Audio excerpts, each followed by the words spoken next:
ปลากวงหอยเชอรี่นี่แหละพี่น้องนี่แล้วก็มีหอยจูบเนาะเก็บเอาอยู่น้องห่วงยานี่เห็นแล้วพี่น้องนี่หอยหน้าเด้อนี่หอยหน้าพี่น้องเนาะเด้นี่เห็นอีกแล้วพี่น้องนี่เห็นอีกแล้ว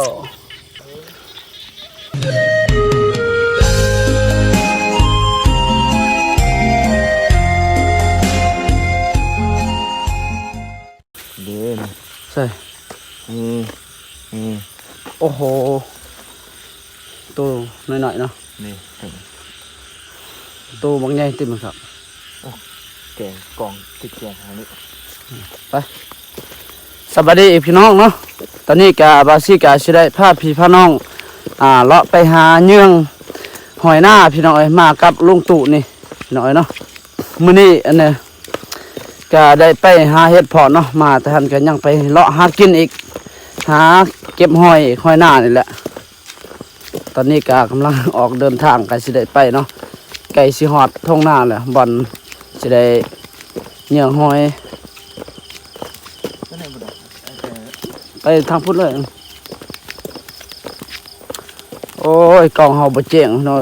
มันอยากมัวๆนี่มันบ่ค่อยแจ้งนี่หัวหน้าลุงตู่ เพิ่นอันนี้เพิ่นพาเฮาไปได้มื้อนี้ได้ มันเป็นเฮาพาไปได้พาไปน้ำกันพี่น้องได้น้ำกันได้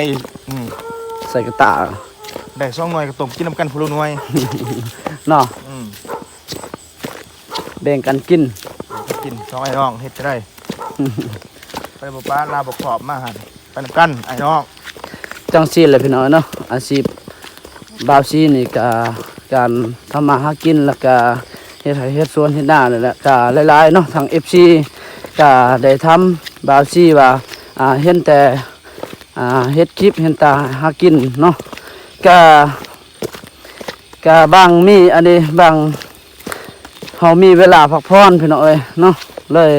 ได้ออกไปหากินก็คือให้บ่ทันแล้วเด้อพี่น้องเอ้ยก็ยังบ่ทันได้เริ่มเด้อเพราะว่าค่าเวียกหลายๆอยู่ฮอดป้อนอันนี้เนาะสิได้เหี่ยวห้อยเลยนี่อยู่ท้องนาอันนี้แหละนี่พี่น้องนี่เด้นี่หาแต่เหี่ยวหอยนำกันเด้อพี่น้อง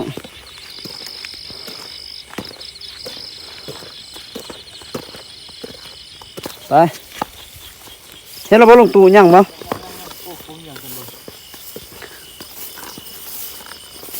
น้ำมันบกไว้แล้วเนาะ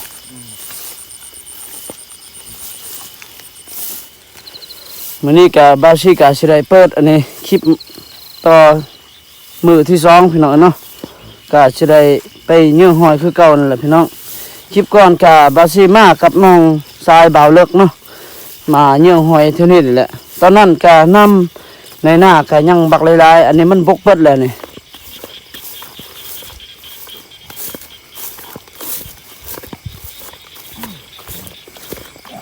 มื้อนี้บาซี่ก็มากับอันนี้ลุงตู่เนาะพากันไปเยี่ยหอยนี่แหละ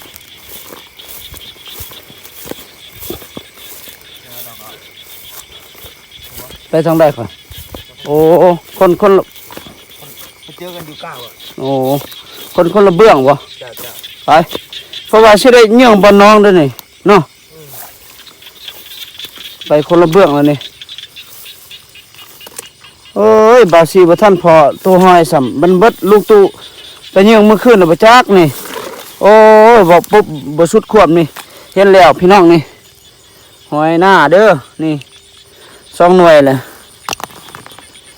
หาพอได้กินมื้ออื่นบ่มีแนวกินเลยพี่น้องเอ้ยเพราะว่าเฮ็ดเพาะอันนี้มื้อนี้บาซีก็ได้เนาะพอดีแบ่งปั่นให้พี่ให้น้องก็กินน้ำกัน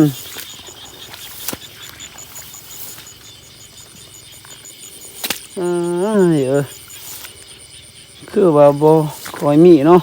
มีบ่หลายบ่เนาะหอยนี่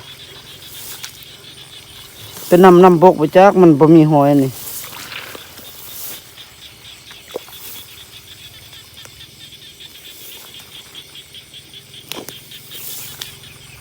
บ่เห็นเลยพี่น้องเอ้ย ได้จังมวยหรือลุงตู่โอ้ได้2-3หน่วยแล้วเพิ่นฮะบาวซีฮะก็ได้2หน่วยอยู่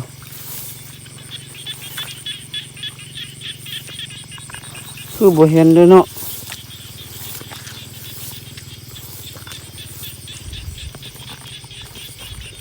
น้ำในหน้าเนี่ยมันบกเบิดเลยบกไว้ขนาดแดดมือเดียวเนี่ยบกไว้ขนาด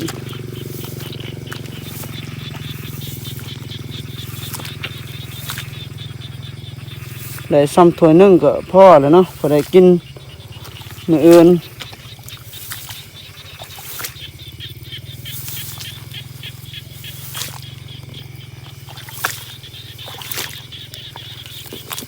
โถโอ้นี่พี่น้องเห็นแล้วเนาะนี่เฮ็ดอันนี้เนาะนี่หอยหน้าพี่น้องเอ้ยเนาะเด้ก็ได้3หน่วยเลยดนเท่านึงเนาะก็เอาเด้ลุงตู่เพิ่นก็ไปฝากนั่นเนาะคนละเบือกเลยได้นี่เห็นอีกแล้วพี่น้องนี่เห็นอีกแล้วหอยหน้าเด้อ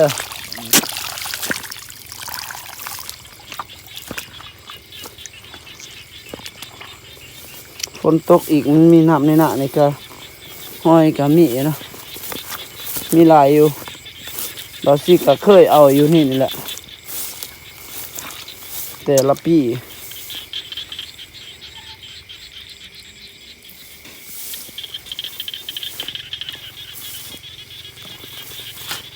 โอ้บ่ย่านปิ้งบ่ฮะมีได้ปิ้งเลยมีเลยเว้ยบ่ย่านเด้อเนาะคิดว่าลุงตู่ย่านปิ้งหั่นดอก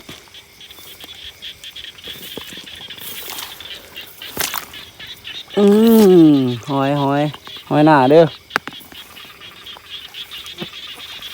โอ้ลุงตู่เก็บเอาแต่ดดคือสิได้หลายแล้วปานนี้ได้แล้วสิไปหน่วยแล้วนี่หอยหน้าเด้อพี่น้อง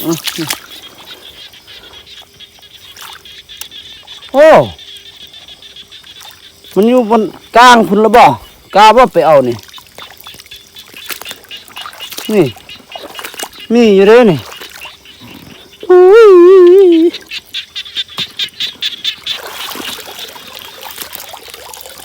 เกือบเนาะนี่เราซีใส่กระบอกเลยคันบ่ใส่นี่ปิ้งคุมลายได้นี่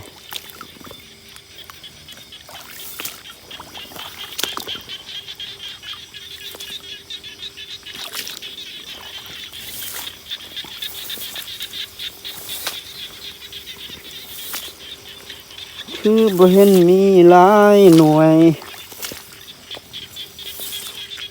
โอ้นี่ดิเห็นแล้ว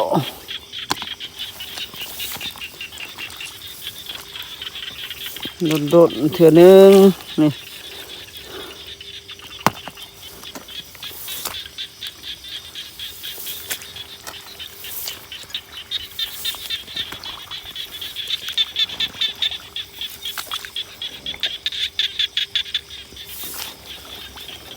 ปูหน้านี่คนมันลายเนาะ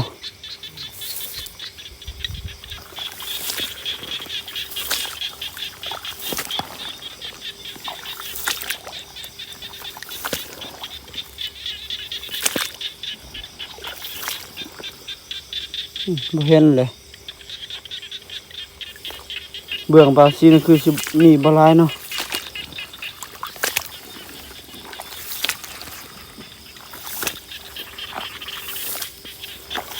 นี่หน่วยบางไงเห็นแตัวนู้นเดียวนี่อยู่บางหน่วยเนาะโตน้อยๆน่ะบ่เอาดอก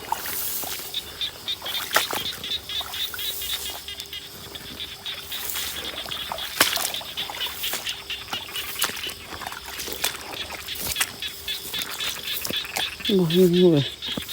โอ้นี่เด้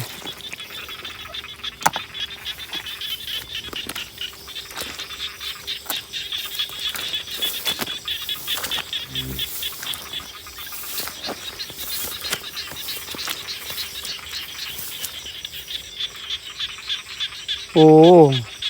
คุณนะมันอยู่บนน้ำลึกเนาะก็ไปเอาแล้วมันลึกโพดนี่พี่น้อยนี่ได้แล้วเห็นอีกแล้ว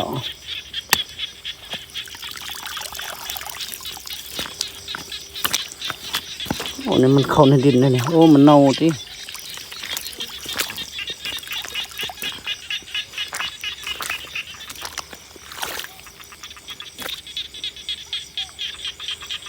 ได้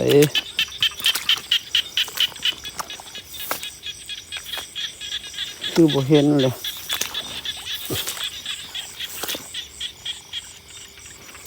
เด้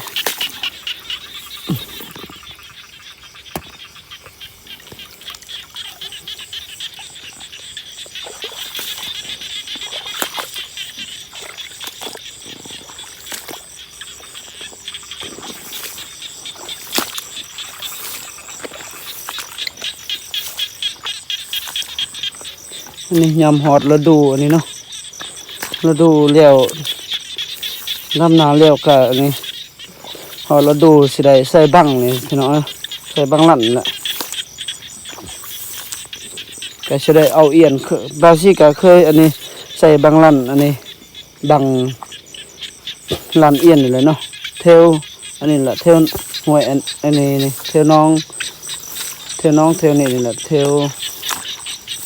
บาซีไปเยี่ยวห้อยนี่แหละพี่น้องก็เคยอยู่ปีแต่ละปีเนาะแต่ว่าปีนี้ก็สิได้ไปใส่อีกแต่ว่ายังบ่ทันหอดฤดู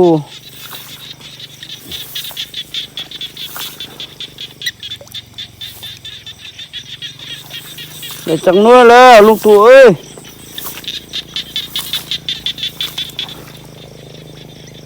เบื้องบ่าวสีนี่คือบ่เห็นมีหลายโตซ้ำ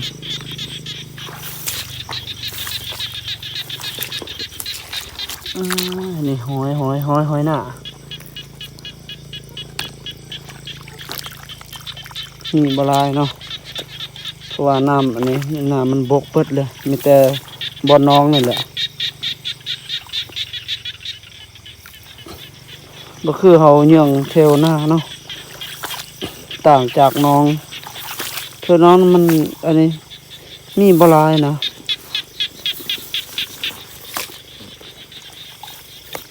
โอ้น้ำมันขุ่นเลยนี่เทวหน้านี่คือยังมีน้ำไม่สบายนะครับเป็นเหยื่อง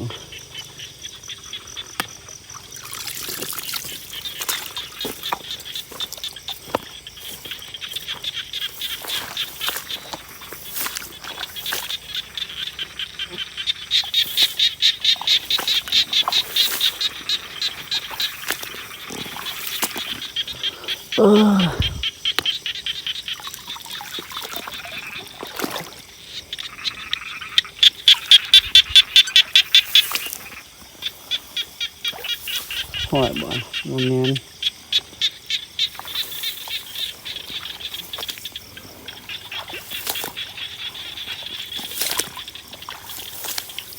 เห็นเนี่ย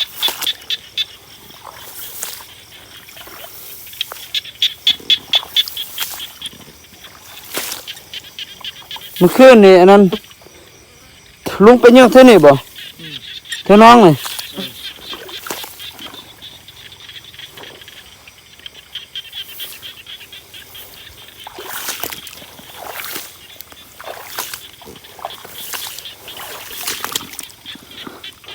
เจอกันแล้วนี่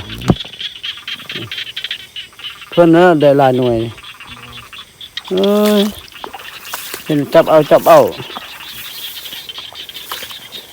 ในเวลากี่ห้อยเลยพี่น้อง บ่ทันหอดเฮือนสิได้จี้จังได้หาก็ได้ซ้ำนี่อ๋อโธ่บัดเทวอันนี้เด้เทวหน้าเด้มีเหยื่อหรือบ่ยังบ่มันมีหน้าบกไว้ขนาดเนาะโธ่ขี้ลาย ตื้อ ได้บ่หลาย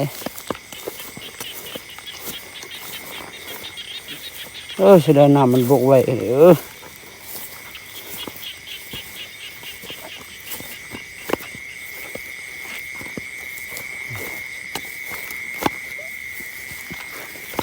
บกไว้หน่อย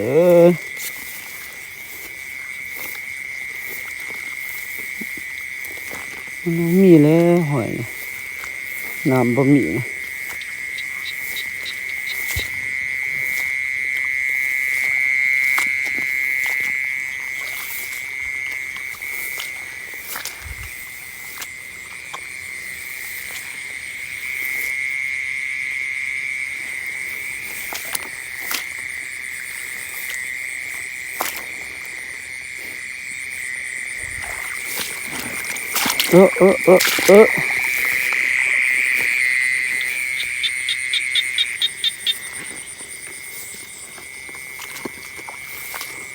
น้องหน่อยๆหอยบ่มักอยู่นะเนาะงูน้ำนี่บ่ให้เว้าคุมลาย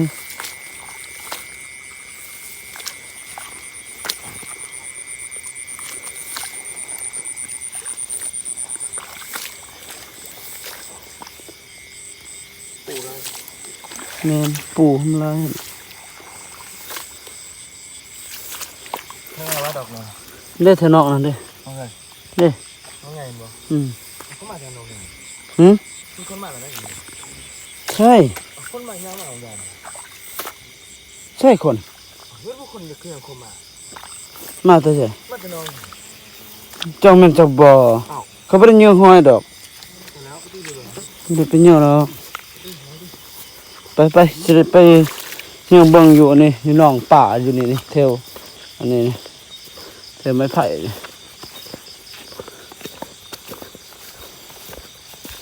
โอ้ยลงตู่นะเพิ่นได้หลายกว่าเฮานะนี่เด้แถวนี้เด้ไปเบิ่งกันเด้ไปเบิ่งบ่ น้าเนี่ยห้อยน้องไปอยู่นะ เด้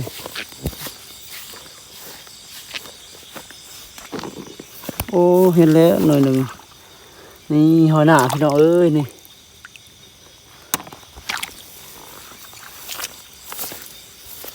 บนได้มันมีน้ำนี่มันก็มีเลยนะหอยนี่เทวอันนี้เทวหน้านี่ลายกลัวาเทวน้อง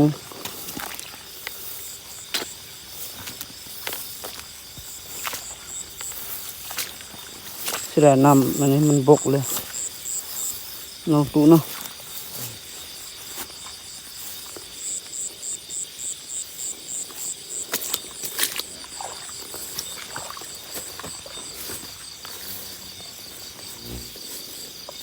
ให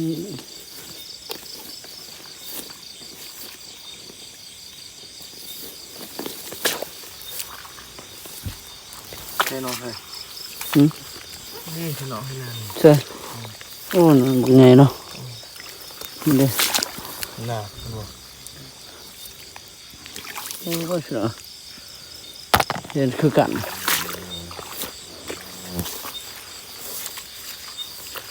เราไปเยอะอยู่นี่เนาะน้องอยู่นี่เนาะโอ้มันสิมีหรือบ่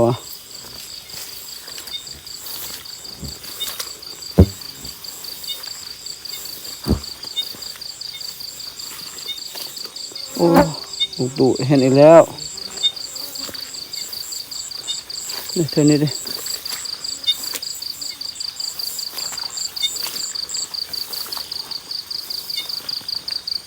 เท่าไหร่น้อง สิได้น้ำนี่มันบกไว้นะคันมันบ่บกมันก็สิได้หลายกว่านี้แหล้ว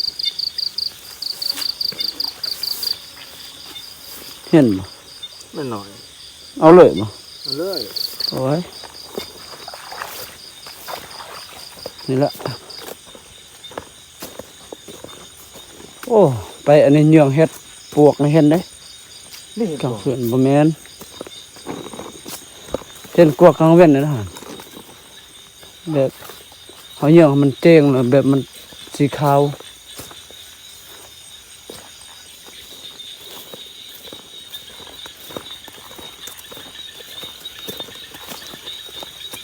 นี่น้อง โอ้นี่เด้เป็นอย่างเบิ่งเนาะมันสิมีหรือบ่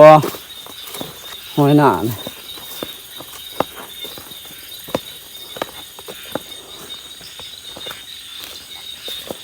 หอดแล้วนี่หอดน้อง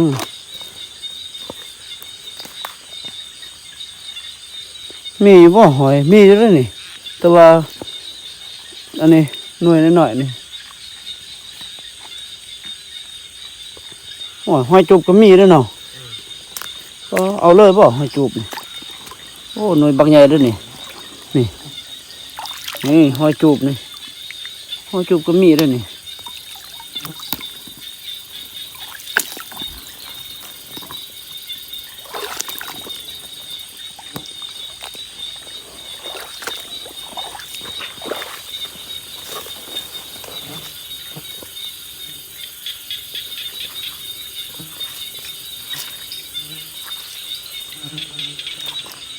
เห็นบ่หน้าหั่นหอยจูบบ่หากจะเห็นหน่วยเดียวนี่มันมีบ่หลายตรงนี้เนาะ